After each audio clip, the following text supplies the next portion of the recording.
اشاعت القراءت YouTube channel کو subscribe کریں اور بیل آئیکن کے بٹن کو کلک کر لیں۔ السلام علیکم ورحمۃ اللہ وبرکاتہ۔ وعلیکم السلام ورحمۃ اللہ وبرکاتہ۔ بسم اللہ الرحمن الرحیم۔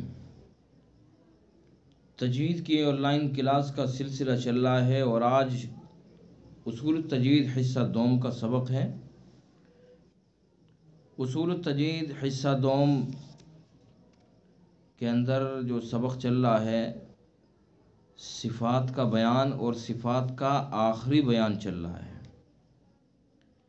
یعنی صفات کا بیان مکمل ہونے کو ہے۔ اور یہ میں بار بار عرض کرتا ہوں کہ یہ بیان صفات اور مخارج بہت ہی زیادہ اہمیت کے حامل ہیں۔ صفات اور مخارج کے اوپر بہت زیادہ محنت کرنے کی ضرورت ہے۔ مخارج اور صفات اگر ہم اچھی طرح سے سمجھ گئے اور ان کی ہم نے مشق کر لی تو قرآن پاک کا جو پڑھنے کا جو طریقہ ہے اور اس کی ادائیگی کا جو طریقہ ہے، اس کے تلفظ کا جو طریقہ ہے، وہ کافی حد تک اس کے اندر کامیابی مل سکتی ہے، چونکہ مخارج کہ کون سا حرف کہاں سے نکالنا ہے اور صفات اس کو کیسا پڑھنا ہے، اور یہ چیز اگر ہم حروف کے بارے میں جو 29 حروف ہیں ان کے بارے میں اگر ہم سمجھ گئے اچھی طرح سے تو جو مقصد ہے اور جو مطالبہ ہے تجوید کا اس میں کافی حد تک ہمیں کامیابی مل سکتی ہے۔ اور صفات کا جو بیان ہے، صفات کے بیان کے اندر صفات لازمہ کا بیان تو مکمل ہو گیا ہے، صفات عارضہ کا بیان ہم نے شروع کیا تھا۔ صفات لازمہ وہ صفات کے جو حرف میں ہر حال میں پائی جائے، یعنی اگر صفات لازمہ میں سے کوئی صفت نہیں پائی گئی حرف کے اندر تو وہ حرف ہی تبدیل ہو جائے گا، یہ آپ پڑھ چکے ہیں۔ اور صفات عارضہ وہ ہے کہ حرف اگر وہ صفت نہیں پائی گئی، اگر حرف کے اندر وہ صفت عارضہ نہیں پائی گئی تو حرف تو وہی باقی رہے گا لیکن اس کا حسن و زینت ختم ہو جائے گا۔ اور دونوں کے اندر فرق بھی بتلایا ہے کہ دونوں کے اندر فرق یہ ہے کہ صفات لازمہ میں غلطی کرنا لحن جلی ہے اور صفات عارضہ میں غلطی کرنا لحن خفی ہے۔ لحن جلی لحن خفی کا بیان آپ تفصیل سے پڑھ چکے ہیں۔ لحن جلی وہ واضح غلطی، کھلی ہوئی غلطی کہ جس کو ہر قرآن پڑھنے والا جو قرآن پڑھنا جانتا ہے، چاہے وہ اس نے تجوید پڑھی ہو یا نہ پڑھی ہو، وہ بھی اس کو سمجھ جائے گا۔ اور لحن خفی یہ ہے کہ اگر اصول و ضوابط تجوید اگر پڑھی ہیں، قواعد پڑھے ہیں تو وہ اس کو سمجھ پائے گا، اگر نہیں پڑھے تو نہیں سمجھ پائے گا۔ بہرحال صفات لازمہ میں غلطی کرنا لحن جلی ہے، یعنی بڑی غلطی ہے، اور صفات عارضہ میں غلطی کرنا لحن خفی ہے۔ یعنی مثلا را کو پر کرنا ہے، یہ پر کرنا اس کی صفت عارضہ ہے۔ الف کو پر کرنا صفت عارضہ ہے۔ اللہ کے نام کو پر کرنا صفت عارضہ ہے۔ یہ صفات عارضہ ہیں۔ تو اگر ہم نے ایک را پر ہونی تھی لیکن ہم نے اس کو پر نہیں کیا تو حرف تو باقی رہے گا لیکن اس کا حسن و زینت ختم ہو جائے گا۔ اس لیے الف کو پر کرنا تھا لیکن ہم نے پر نہیں کیا تو حرف تو باقی رہے گا لیکن اس کا حسن و زینت ختم ہو جائے گا، خوبصورتی ختم ہو جائے گی۔ تو صفات عارضہ وہ صفات ہیں کہ حرف تو باقی رہے لیکن ان کا حسن و زینت ختم ہو جائے۔ بات سمجھ میں آ گئی؟ تو بہرحال صفات عارضہ کا بیان شروع ہوا اور اس کے اندر تفخیم اور ترقیق کا بیان، یعنی پر اور باریک کا بیان، اس کے درجے یہاں پر اب بتلا جا رہے ہیں۔ ہم نے ابھی تک پڑھا ہے کہ یہ حرف پر پڑھا جائے گا، مثلا الف پر پڑھا جائے گا، کب پر پڑھا جائے گا اس کا قاعدہ ہمیں معلوم ہو چکا ہے۔ را کب پر پڑھی جائے گی اس کا قاعدہ ہمیں معلوم ہو چکا ہے۔ حروف مستعلیہ پر پڑھے جائیں گے۔ تو یہ سب ہمیں معلوم ہو چکا ہے. اب یہ جو پر حروف ہیں، پر حروف کتنے ہیں؟ 7 حروف. حروف مستعلیہ جو آپ نے اصول تجوید حصہ اول کے اندر بھی پڑھے ہیں، وہ ہمیشہ ہر حال میں پر پڑھے جاتے ہیں. یعنی جو 7 حروف ہیں حروف مستعلیہ جن کو کہتے ہیں، خصہ ضبط قص جن کا مجموعہ ہے، ان کے اندر جو صفت ہے پر ہونا، تو یہ پر ہونا ان کی صفت لازمہ ہے. بات سمجھ میں آ گئی؟ یعنی قاف کو پر پڑھنا ہے تو قاف کو پر پڑھنا، موٹا پڑھنا، منہ بھر کے پڑھنا، یہ قاف کی صفت لازمہ ہے. خا کو پر پڑھنا، یہ خا کی صفت لازمہ ہے. ٹھیک ہے؟ تو حروف مستعلیہ جتنے بھی ہیں ان کو پر پڑھنا ان کی یہ صفت لازمہ ہے. لیکن ان کے علاوہ 3 حروف اور تھے جو حروف مستفلہ میں سے تھے، الف، اللہ کا لام اور را. تو یہ الف جب پر پڑھا جائے گا قاعدے کے مطابق، تو الف جو پر پڑھا جائے گا اس کی جو پر ہونا جو صفت ہے، تو وہ صفت کیا ہے؟ صفت لازمہ یا عارضہ ہے؟ بتائیں گے آپ؟ عارضہ ہے، صفت عارضہ. جی، وہ صفت عارضہ ہے. الف، اللہ، کلام اور را، ان کے اندر جو پر ہونا یعنی ان کو منہ بھر کے پڑھنا جو یہ صفت ہے، یہ صفت عارضہ ہے. اور حروف مستعلیہ کی جو صفت ہے پر ہونا، وہ صفت لازمہ ہے. یہ آپ پڑھ چکے ہیں. یہاں تک تو ہم پڑھ چکے ہیں. اب آگے ان کے پر اور باریک ہونے کے، پر ہونے کے درجے اور مراتب بھی مقرر کیے گئے ہیں. یعنی یہ جو 10 حروف ہیں جو پر پڑھے جائیں گے، جن میں سے 7 حروف مستعلیہ اور 3 یہ حروف مستفلہ میں سے الف، اللہ، کلام اور را. تو ان کے پر پڑھنے کے مراتب ہیں، درجے ہیں، کہ ان میں سے سب سے زیادہ پر کس کو پڑھا جائے گا، اس کے بعد پھر کس کا درجہ ہے، اس کے بعد پھر کس کا درجہ ہے. ٹھیک ہے؟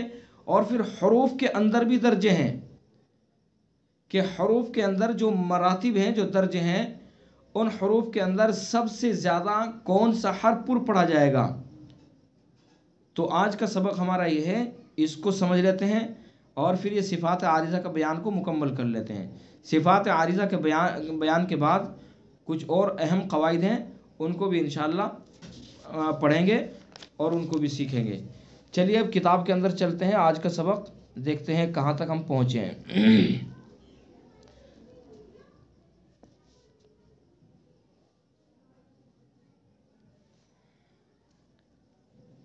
یہ دیکھیے اوپر آ جائے، یہاں صفات عارضہ کا بیان شروع ہوا. یہ آپ پڑھ چکے ہیں. یہ تو یہ ہے، ان میں فرق بتایا کہ صفات لازمہ صفات عارضہ میں فرق کیا ہے. وہ فرق آپ کو معلوم ہے. اب نیچے تفخیم اور ترقیق. تفخیم کہتے ہیں پر ہونے کو اور ترقیق کہتے ہیں باریک ہونے کو. ٹھیک ہے؟ تو یہاں پر دیکھیے ایک بات کی ہے، پہلے حصے اول سے پر اور باریک حرفوں کا بیان یاد کر لیا جائے. ابھی میں نے آپ کو یاد کرا دیا. کتاب کو اسکرین پر لانے سے پہلے وہ پر اور باریک حرفوں کا بیان میں نے آپ کو یاد کرا دیا ہے. تفخیم کے معنی موٹا کرنا، یعنی حرف کی آواز سے منہ کو بھر دینا. وہی جو پر کرنا اور موٹا کرنا جو آپ کے سامنے بتایا جا رہا ہے، وہی چیز ہے یہ. تفخیم کے معنی ابھی تک آپ پر پڑھنا، موٹا پڑھنا، منہ بھر کے پڑھنا، یہ الفاظ استعمال کر رہے ہیں. لیکن یہ عربی میں استعمال ہوتا ہے تفخیم، مفخم، تفخیم. تو جہاں بھی یہ لفظ استعمال ہوگا یہ پر کے لیے استعمال ہوگا. تو وہی بتایا کہ تفخیم کے معنی موٹا کرنا، یعنی حرف کی آواز سے منہ کو بھر دینا. قاف، خا، ضاد، اللہ، اللہ، رب، یعنی جو پر کرنا ہے تو پر کرنے کے لیے منہ کو بھر دینا ہے. جس حرف کو پر کر رہے ہیں اس کی آواز نکالتے ہوئے منہ کو بھرنا ہے. جب منہ کو بھریں گے تو وہ حرف پر ہو جائے گا. آج کسی بہن نے میرے سے پرسنل پر پوچھا تھا کہ اللہ کا نام جو پر ہوتا ہے وہ پر نہیں ہو رہا ہے، اس کی کوشش کرتے ہیں پر ہونے کی، وہ پر نہیں ہو پا رہا ہے، تو اگر وہ کلاس کے اندر موجود ہوں تو وہ اس کو سمجھ سکتے ہیں کہ اللہ کا لام ہو یا دیگر پر حروف ہوں، ان کو پر کرنے کے لیے جو یہ بتایا گیا ہے کہ حرف کی آواز سے منہ کو بھر دینا ہے۔ اللہ کے لام کو اگر پر کرنا ہے تو اللہ کے لام کو ادا کرتے وقت اس کی آواز نکالتے ہوئے منہ کو بھرنا ہے۔ اللہ اللہ، قل هو اللہ رسول اللہ، تو منہ کو بھرنا ہے۔ جب آواز سے منہ کو بھریں گے، اس حرف کو ادا کرتے ہوئے منہ کو بھریں گے تو وہ خود بخود پر ہو جائے گا، ٹھیک ہے؟ یہ ہے پر تفخیم۔ دوسرا ہے ترقیق۔ ترقیق کے معنی باریک کرنا، یہ اس کا الٹا ہے، اپوزٹ ہے اس کا، باریک کرنا، یعنی حرف کی آواز سے منہ کو نہ بھرنا۔ باللہ، اعوذ باللہ، اب یہاں منہ بھر کے نہیں پڑھیں گے اعوذ باللہ، دیکھیں اگر یہاں اس کو پر اگر پڑھیں گے تو ایک عجیب سی آواز نکلتی ہے، یعنی خوبصورتی ختم ہو جاتی ہے، زینت ختم ہو جاتی ہے۔ تو ترقیق کے معنی باریک کرنا، یعنی حرف کی آواز سے منہ کو نہ بھرنا۔ تو یہ دو لفظ یاد کرنے ہیں، تفخیم، ترقیق۔ تفخیم کے معنی موٹا کرنا، ترقیق کے معنی باریک کرنا۔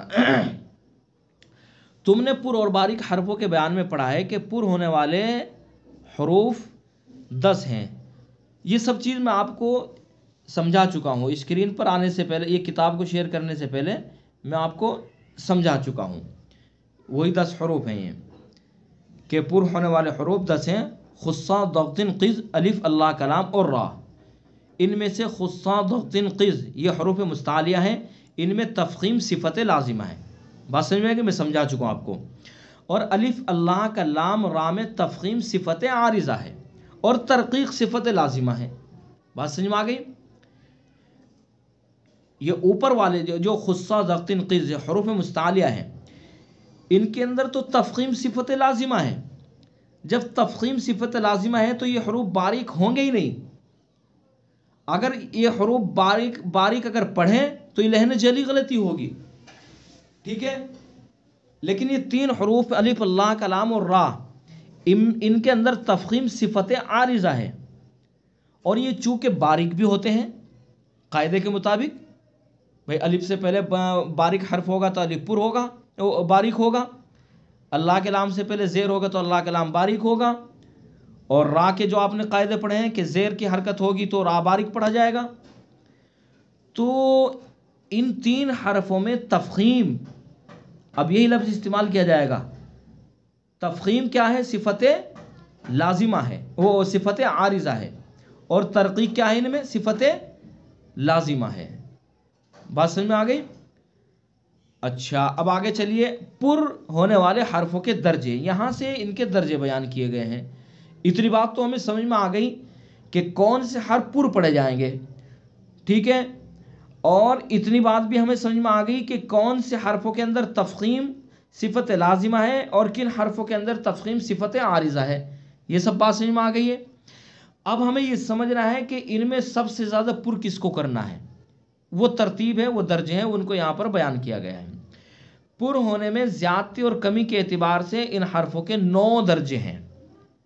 کتنے درجے ہیں؟ 9، جن کی ترتیب اس مجموعے میں ہے: لط، صدغ، قغ، خرہ۔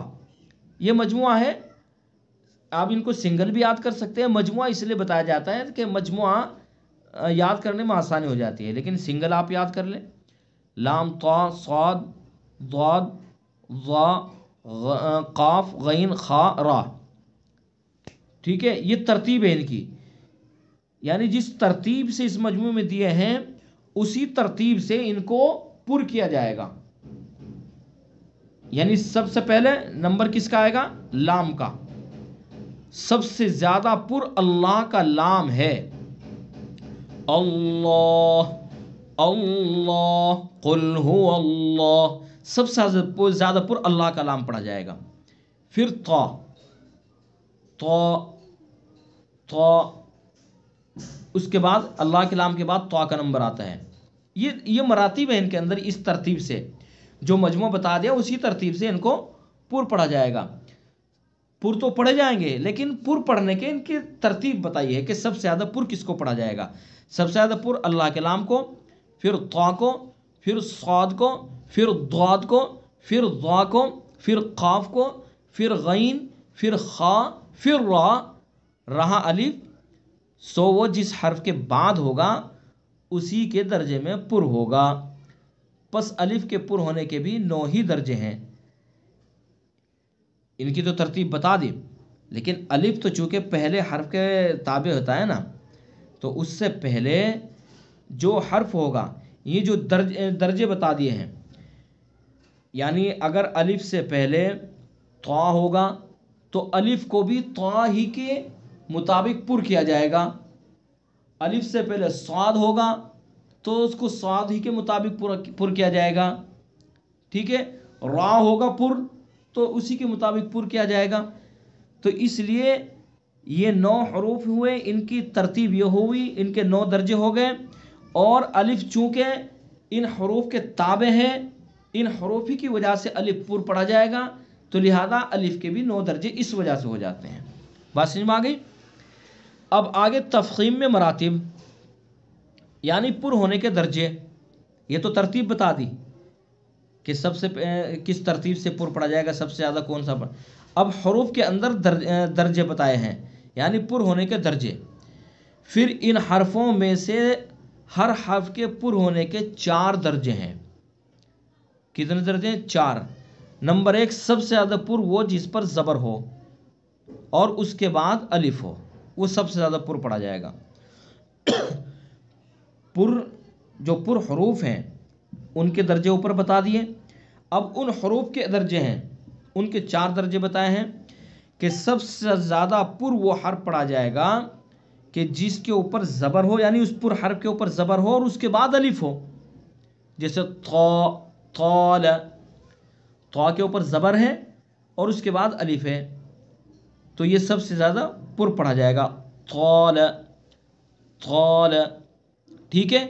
ان تمام حروف کے یہی درجے ہیں. یہ صرف طا کے نہیں، ان تمام حروف کے یہ درجے ہیں کہ اس حرف کے اوپر زبر ہو اور اس کے بعد الف ہو.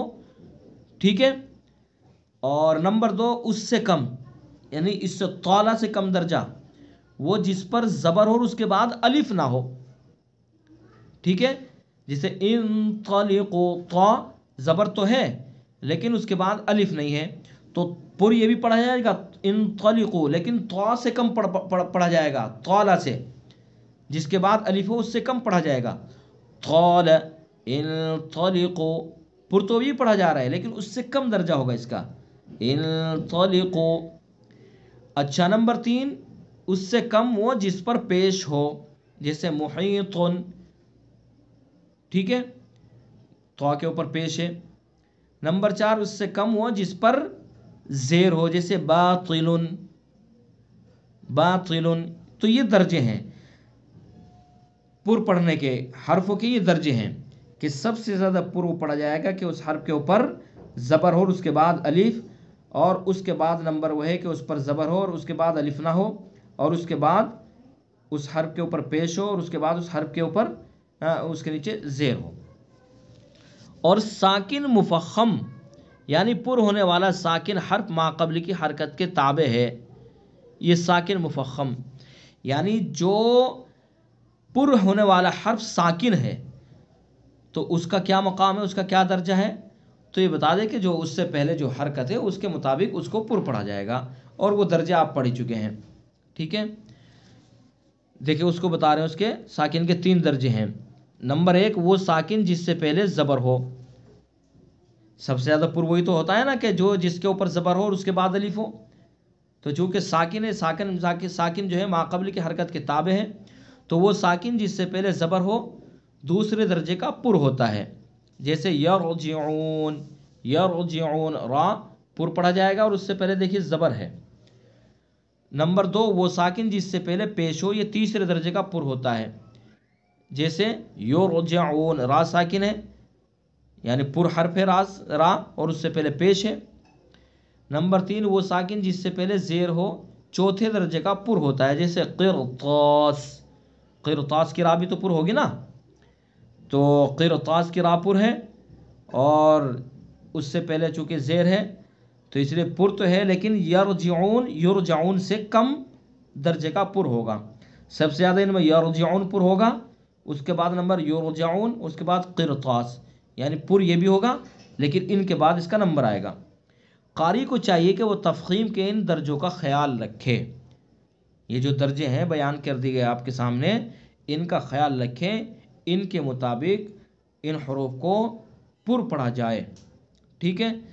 تنبیہ، یہ مشکل نہیں ہے، بس پر حرفوں کو سب سے پہلے پر حروف ہمیں یاد رکھنے، وہ ہمیں یاد ہے ہی، بس ان میں پھر ترتیب بتا دی، سب سے پہلے سب سے زیادہ اللہ کلام پر، اس کے بعد تو وہ ترتیب بتا دی، پھر ان حروف کے اندر درجے بتا دیے کہ سب سے زیادہ وہ حرف جس کے اوپر زبر ہو اور اس کے بعد الف ہو، پھر وہ کہ اس کے اوپر زبر ہو اور اس کے بعد الف نہ ہو، پھر وہ کہ اس کے اوپر پیش ہو، پھر وہ کہ اس کے نیچے زیر ہو، تو وہی سب چیز بتائی ہے۔ اور ساکن کے بارے میں بتا دیا ہے کہ ساکن کہ اس سے پہلے زبر ہو وہ دوسرے درجے کا پر ہوگا، اور اس سے پہلے پیش ہو تیسرے درجے کا پر ہوگا، اور اس سے پہلے زیر ہو چوتھے درجے کا پر ہوگا۔ تو یہ چیز ہے، یہ کوئی مشکل نہیں ہے، بس تھوڑا سا ذہن میں بٹھانے کی ضرورت ہے۔ قاری کو چاہیے کہ وہ تفخیم کے ان درجوں کا خیال رکھے۔ تنبیہ، الف کے پر کرنے میں ہمیشہ اس بات کا خیال رکھنا چاہیے کہ اس کی آواز شروع سے آخر تک برابر رہے، ایسا نہ ہو کہ شروع میں الف کو پر کر دیا اور آخر میں آواز پھیلا دی۔ ایسے ہی اگر کسی جگہ پر مد ہو جیسے ولضالین، قاف، صاد وغیرہ، تو اس صورت میں بھی الف آخر تک پر ہی ہوگا، ایسا نہ ہو کہ ایک الف کی مقدار تو پر کر دیا اور مد کے باقی حصے کو باریک، یہ غلطی عام طور پر پائی جاتی ہے۔ بالکل صحیح کہہ رہے ہیں، یہ بہت غلطی پائی جاتی ہے۔ دیکھیں یہ جو تنبیہ کے اندر کیا بات سمجھائی گئی ہے، الف کے بارے میں یہ سمجھائی گئی ہے کہ الف کو پر کرنے کے لیے یہ بات ذہن میں رہنی چاہیے کہ جب تک اس کی آواز ختم نہ ہو اس کو پر ہی رکھنا ہے، ایسا نہیں ہونا چاہیے خاص طور سے مد کے اندر، کہ مد کے اندر پہلے تو پر کرا ایک الف اور پھر آواز کو پھیلا دیا۔ آواز کو پھیلانا نہیں ہے، اگر آواز کو پھیلا دیا تو پھر باریک ہو جائے گا۔ جیسے مثلا قال کے اندر جو الف ہے یہ پر پڑھا جائے گا، یا طال کے اندر الف ہے پر پڑھا جائے گا۔ تو ہمیں جب تک طا کو پر کرنا ہے اور طا کو پر کرنے کے لیے جو آواز نکال رہے ہیں، منہ کو بھر رہے ہیں، تو تب تک الف کو ادا کرتے وقت بھی اس آواز کو جاری رکھنا ہے، اسی طرح سے منہ بھر کے طال یوں نہیں کرنا ہے۔ اگر ہم نے شروع میں تو یعنی جو اس سے پہلے پر حرف ہے اس کو تو پر کر دیا لیکن الف کو باریک کر دیا، یعنی الف تک جانے سے پہلے ہم نے آواز کو پھیلا دیا، جیسے ایسے کر دیا قال، ایسے نہیں کرنا۔ اسی طرح ولضالین جن کے اندر مد ہوتا ہے ان کے اندر یہ غلطی عام پائی جاتی ہے۔ ولضالین کے ضاد کو پر کرنا ہے کس طرح سے، جب تک کھینچیں گے ہم جتنی بھی مقدار اس کو کھینچیں گے، اور وہ مقدار آپ کو یاد ہے مد لازم کی کم سے کم 3 الف کھینچنا ہے، تو جتنا ہمیں کھینچنا ہے، جہاں تک ہمیں کھینچنا ہے، تو اخیر تک جہاں تک بھی ہم کھینچیں الف کی آواز کو اسی طرح سے منہ بھر کے رکھنا ہے، اس کو ادا کرتے وقت آواز کو پھیلانا نہیں۔ کیسے، ولضالین اس طرح پڑھا۔ اگر ہم نے ایسے کیا